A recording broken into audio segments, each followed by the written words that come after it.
దేవుని నామానికి మహిమ కలుగును గాక. ఈ క్రీస్తు పరిచర్య ఛానల్ ద్వారా వాక్యాన్ని వింటున్నటువంటి క్రీస్తు పరిచర్య అనుచరులకును విశ్వాసులకును యావత్ ప్రపంచానికి మన ప్రభువైన యేసుక్రీస్తు వారి అత్యున్నతమైన నామంలో మీ అందరికీ మా శుభాభివందనాలు తెలియజేసుకుంటున్నాం. మీ అందరూ బాగున్నారా? దేవుని కృపలో మీ అందరూ వర్ధిల్లుచున్నారని నేను నమ్ముచున్నాను. ఆయన వాక్యాన్ని ధ్యానిస్తూ మీ విశ్వాస జీవితంలో, క్రైస్తవ జీవితంలో, ప్రార్థన జీవితంలో మీరు ముందుకు కొనసాగిపోతున్నారని నేను విశ్వసిస్తూ ఉన్నాను. జ్ఞాపకం చేసుకొని ప్రియులారా, ఈరోజు మనం ధ్యానించాల్సినటువంటి అంశం ఏంటి అని కనుక మీరు ఒకసారి గమనించినట్లయితే, దేవునికి ఎలాంటి వారు కావాలి? దేవునికి ఎలాంటి వారు కావాలి అంటే, ఆయన సేవలో ఉపయోగపడే వ్యక్తులు ఎవరైతే ఉంటారో, ఆయన ఆజ్ఞలను, ఆయన మాటలను, ఆయన మనకు అందించిన వాక్యాన్ని, పరిశుద్ధ గ్రంథాన్ని సరైన రీతిలో అర్థం చేసుకొని మరియు ఇతరులకు బోధించి క్రైస్తవ్యాన్ని నిలబెట్టే వారు ఎవరైతే ఉన్నారో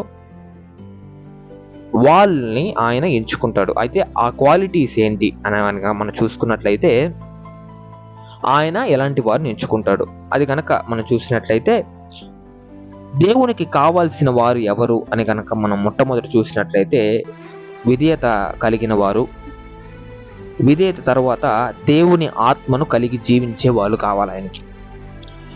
విధేయత మరియు దేవుని ఆత్మకు డిఫరెన్స్ ఏంటి అని మీరు కనుక అనుకున్నట్లయితే, విధేయత అంటే దేవుని ఆజ్ఞలను పాటించాలి, ఆయన మార్గం ఏదైతే ఉందో దాంట్లో మనం స్పష్టంగా నడవాలి. ఇప్పుడు దేవుని మార్గంలో మనం నడవాలి అన్న, దేవుని ఆజ్ఞలను మనం పాటించాలన్నా విధేయతలోకి ఎందుకు వస్తుంది అని మనం చూసుకున్నట్లయితే, ఇశ్రాయేలుని మనం ఒకసారి కనుక గమనించినట్లయితే ప్రియులారా, ఇశ్రాయేలీలందరూ కూడా, అంటే మనం దేవుని ప్రజలం అయినప్పటికీ నిర్మూలించాలి అని దేవునికి అంత మహా ఉగ్రత ఎందుకు వచ్చింది వారి మీద? వారు చేసిన ఆజ్ఞాతిక్రమం, దేవుని ఆజ్ఞలను సరైన రీతిలో పాటించలేదు, దేవుని మాటను వెంబడించలేదు, ఆయన మార్గంలో నడవలేదు, అంటే విధేయత కలిగి జీవించలేదు వాళ్ళ జీవితంలో. కాబట్టి ఇశ్రాయేలీని ఎంచుకోకూడదు, ఇశ్రాయేలీయులు ఎవరైతే ఉన్నారో వాళ్ళని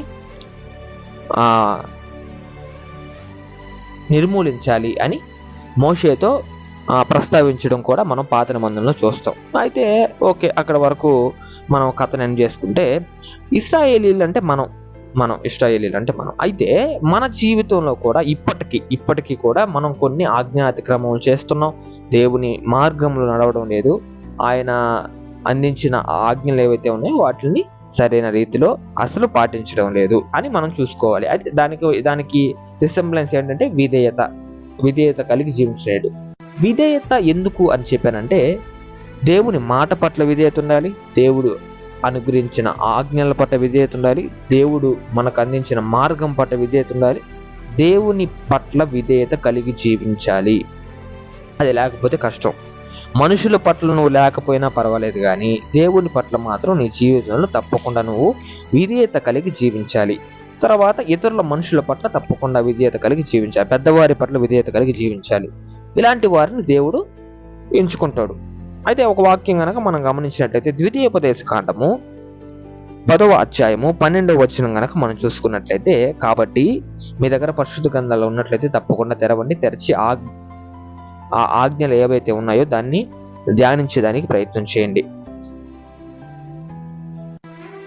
ద్వితీయోపదేశకాండము 10వ అధ్యాయము 12వ వచనము, కాబట్టి ఇశ్రాయేలు నీ దేవుడైన యెహోవాకు భయపడి ఆయన మార్గములన్నిటిలో నడుచుచు ఆయనను ప్రేమించి నీ దేవుడైన యెహోవాను నీ పూర్ణ మనస్సుతోనూ నీ పూర్ణ ఆత్మతోనూ సేవించి నీ మేలు కొరకు నేడు నేను నీకు ఆజ్ఞాపించు యెహోవా ఆజ్ఞలను కట్టడలను అనుసరించి నడుచుకొందునను.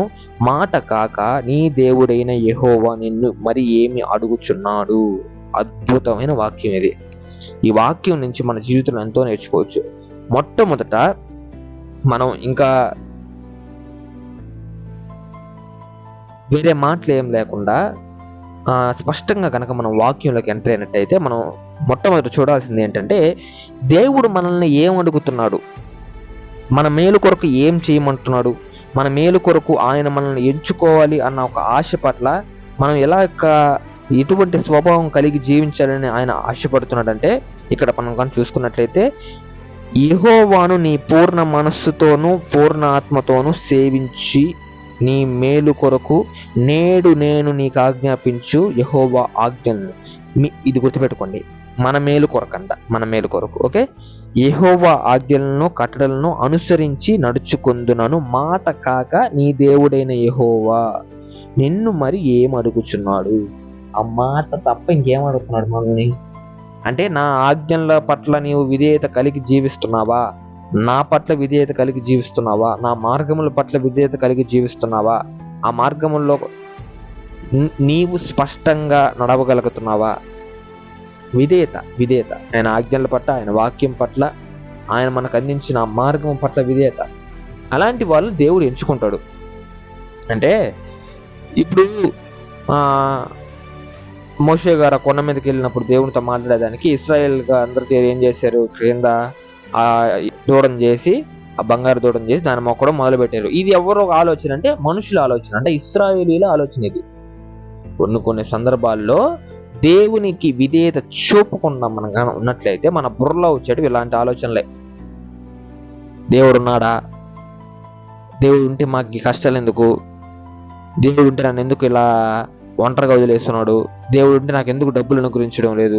దేవుడు ఉంటే నాకు ఎందుకు ఆస్తుపాస్తులు లేవు అని.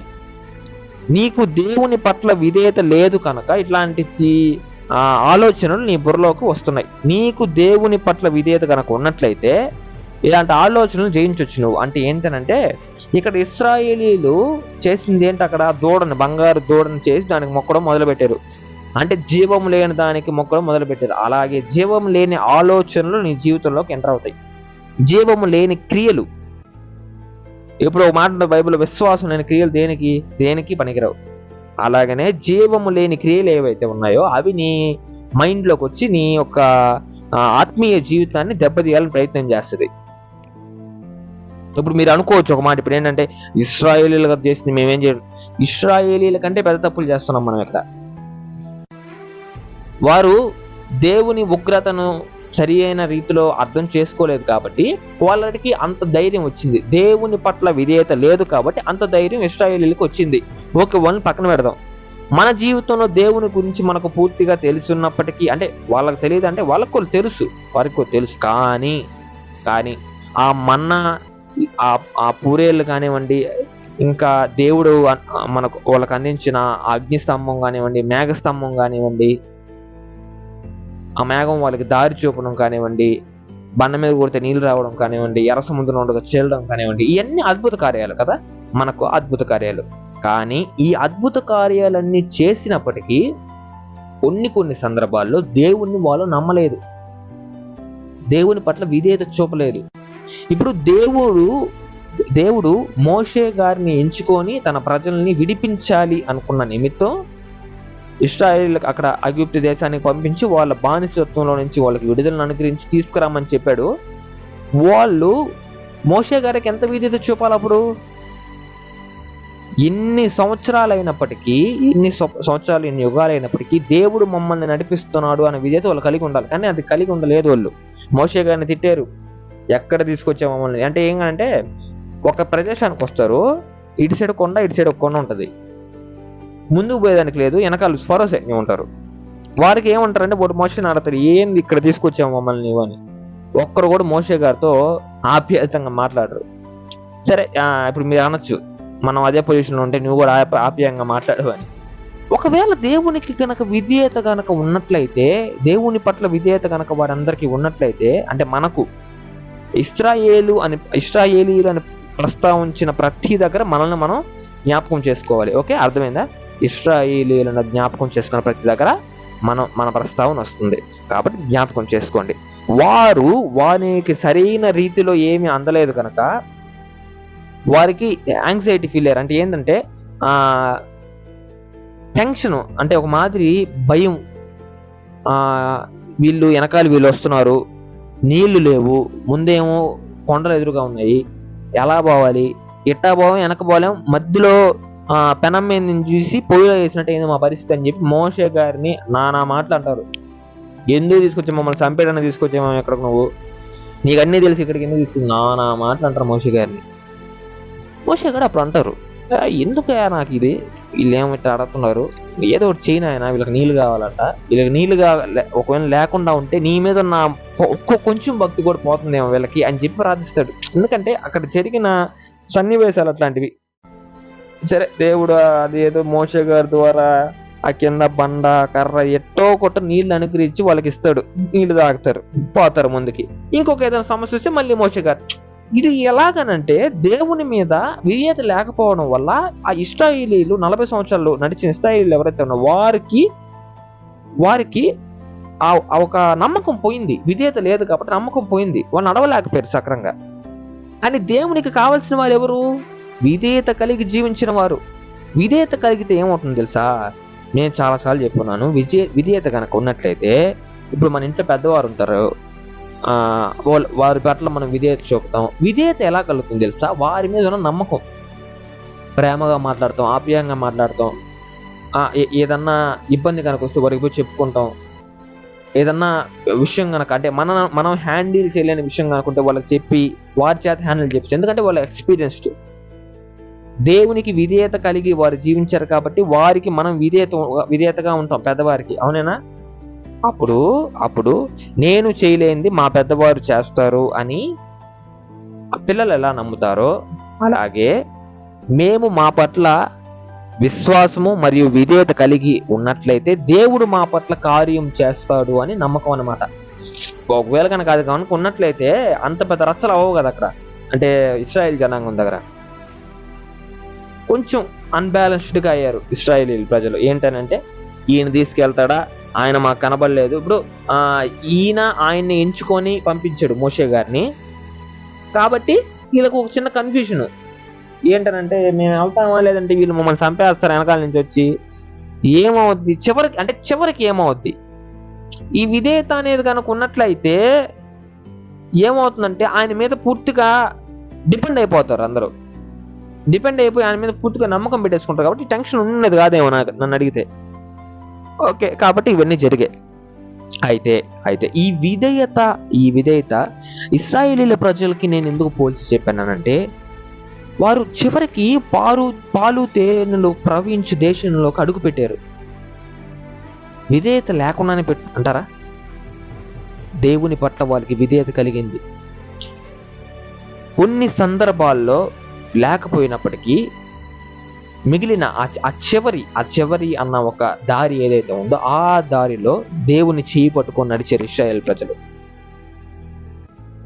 కాబట్టి స్వచ్ఛమైన దేశాన్ని ఇశ్రాయేలీల ప్రజలకి యెహోవా దేవుడు అనుగ్రహించాడు. పాప మోషే గారులకు మాత్రం చూడనివ్వలేదు. కానీ అది బాధాకరమైన విషయం ఇప్పటికి కూడా నాకు. మోషే గారికి ఉండే కోపానికి, ఆయన చేసిన కొన్ని తప్పులకి, కొన్ని పనులకి ఆ దేవునికి కోపం వచ్చి ఆ ప్రజల మీద నసగడం కానివ్వండి, తిట్టడం కానివ్వండి, ఇవన్నీ ఆ పలకలు పగలగొట్టడం కానివ్వండి, ఇవన్నీ కూడా దేవునికి కోపం వచ్చి పాపం ఆయన చూడనివ్వలేదు. కానీ వీళ్ళని మాత్రం పంపించేశాడు.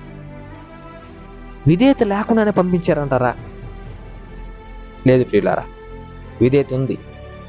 ఇశ్రాయేలీల ప్రజలు అంటే మనమే. అంటే మనకు కూడా దేవుని పట్ల విధేయత ఉంది. కానీ దానిని సరైన రీతిలో కనపరచడం లేదు. దేవుని పట్ల విధేయతని ఒకవేళ కనుక కనపరిచినట్లయితే ఎన్నుకోబడ్డ వాళ్ళం మనం అవుతాం. దేవునికి ఎన్నుకోబడ్డ వాళ్ళం మనం అవుతాం. దేవుడు మనల్ని ఎన్నుకుంటాడు విధేయత కనుక మనలో ఉన్నట్లయితే. అలాగనే ఇశ్రాయేలీల ప్రజలను ఎన్నుకున్నాడు, స్వచ్ఛమైన దేశాన్ని వాళ్ళకు అనుగ్రహించాడు. అలాగనే మనం విధేయత కలిగి మన జీవితంలో ముందు కొనసాగాలని కోరుకుంటున్నాను. తర్వాత దేవుని ఆత్మను కలిగి జీవించడం. దేవుని ఆత్మను కలిగి జీవించడం దేవుని ఆత్మను కలిగి జీవించడం ఏంటన్నాను మీరు నన్ను అడిగినట్టయితే, పాపానికి వదిలేసి మనం దానికి బానిస అవ్వకుండా మనం ముందుకు నడవాలనంటే దేవుని ఆత్మ ఏదైతే ఉంటుందో, ఆ గద్దింపు గల హృదయం ఏదైతే ఉంటుందో మనకు కావాలి. ఈ రెండు కావాలంటే మనకు ఎలా వస్తాయనంటే, దేవుణ్ణి అనుసరిస్తున్నప్పుడు, దేవుని ఆత్మ ప్రకారం మనం నడుస్తున్నప్పుడు పాప స్వభావానికి వ్యతిరేకంగా మనం పోరాడతాం. ఎప్పుడు దేవుని ఆత్మను మనం కలిగి జీవించినప్పుడు. అలాంటి వారిని దేవుడు ఎంచుకుంటాడు. అంటే దేవుని ఆత్మను కలిగి జీవించడం అంటే స్వభావం అనుకోండి, ఒక స్వభావం, దేవుని స్వభావాన్ని మనం కలిగి జీవించడమే. అది ఏంటన్నా అని మీరు నన్ను అడిగినట్లయితే పాపాన్ని విడిచిపెట్టడం, పాపం అనేది లేకుండా బ్రతకడం. దేవుడి పాపం ఉందా? లేదు. యేసుక్రీస్తు ప్రభువు వారి పాపం ఉందా? ప్రూవ్ అయిందా అది? లేదు. అదే రీతిగా యేసుక్రీస్తు ప్రభువు వారు ఆ పాపపు శోధనని ఎలా జయించాడో మన జీవితంలో దేవుని ఆత్మ కనుక మనం కలిగి ఉన్నట్లయితే మనం కూడా పాపపు స్వభావంతో వ్యతిరేకంగా పోరాడొచ్చు. రోమీలకు రాసిన పత్రిక 8వ అధ్యాయము 1వ వచనం కనుక మీరు కనుక ఒకసారి తీసినట్లయితే, రోమీలకు రాసిన పత్రిక 8వ అధ్యాయము 1వ వచనము. కాబట్టి ఇప్పుడు క్రీస్తు యేసునందున్న వారికి ఏ శిక్షా విధియు లేదు.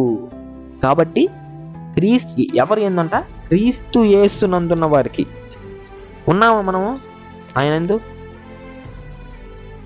ఆయన ఎందున్నామా? ఆయన ఆత్మను కలిగి జీవిస్తున్నామా?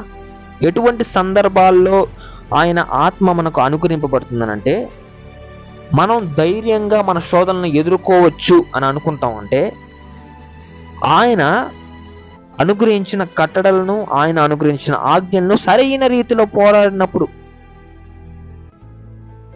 ఆ ఆజ్ఞల్ని మనం మన జీవితంలోకి స్వాతంత్రంగా తెచ్చుకోవాలంటే, స్వాతంత్రంగా ఆజ్ఞలను మనం పాటించాలనంటే అపవాది అనే డిస్టర్బెన్స్ మనలో ఉండకూడదు. అలా ఉండకూడదంటే క్రీస్తు యేసునందున్న వారిగా మనం మారాలి. క్రీస్తు యేసునందున్న వారికి ఏ శిక్షా విధియు లేదు. అంటే పాపం చేసిన శిక్ష ఉండదన్న అనుకోబాగండి. పాపము చేస్తే మనకు పాప క్షమాపణ అనుగ్రహించేది ఆయనే. కానీ ఆ పాపాన్ని జయించే వారిగా మనం మారాలి. ఆ పాపాన్ని ఎదుర్కొన్నప్పుడు పోరాడే వారిగా మనం మారాలి. కొన్ని విషయాల్లో దేవుడు మనకు సహాయం చేస్తాడు. ఆ పాపం నుంచి పారిపో అని చెప్తాడు. పాపం అనేది దేవునికి వ్యతిరేకంగా ఉన్నప్పుడు దాన్ని మనం ఎందుకు ఇష్టపడుతున్నాం ప్రియులారా? మన జీవితంలో పాపం అనేది దేవునికి వ్యతిరేకంగా ఉన్నప్పుడు మన జీవితాల్లో దాన్ని ఎందుకు ఇష్టపడుతున్నాం? ఎందుకు దాన్ని అనుసరిస్తున్నాం? ఎందుకు దాన్ని కలిగి జీవిస్తున్నాం? పాప స్వభావాన్ని మనం ఎందుకు కలిగి జీవిస్తున్నాం? పోరాడదాం దానికి వ్యతిరేకంగా. ఆయన ఆత్మని మనం పొందుకున్నప్పుడు దాన్ని పోరాడే శక్తిని ఆయన మనకు అనుగ్రహిస్తాడు. ఆయన ఆత్మను కలిగి మనం జీవించడం అంటే ఏంటో తెలుసా? పాపము లేకుండా బ్రతకడం, పాపపు స్వభావానికి ఎదురీదడం. అది కష్టం కాదా అన్న అని మీరు నన్ను అడిగినట్లయితే, మనుష్యులుగా జీవిస్తున్న మనకు అనేక డిస్ట్రాక్షన్స్ ఉంటాయి. అంటే ఎలాగంటే లోకం వైపు అనేక సందర్భాల్లో అపవాది మనం లాగాలని ప్రయత్నం చేస్తాడు. కానీ ధైర్యంగా, పట్టుదలగా, నిలకడగా మన క్యారెక్టర్ ఉన్నప్పుడు, నిజమైన క్యారెక్టర్గా అప్పుడు డిసైడ్ చేస్తుంది అది దేవుళ్ళ మనం బతికేది, మన క్యారెక్టర్ స్ట్రాంగ్గా కాదా అని. నీ క్యారెక్టర్ వీక్ అయితేనే నువ్వు పాపంలో అడుగు పెడతావా అని అయితే కాదు. క్యారెక్టర్ స్ట్రాంగ్గా ఉన్నవాడు అపవాది టార్గెట్ చేస్తాడు. కానీ నిజమైన మనిషిగా నీవు ఎప్పుడు ఉంటావంటే దేవుణ్ణి అనుసరించినప్పుడు, ఆయన ఆత్మను కలిగి జీవించినప్పుడు.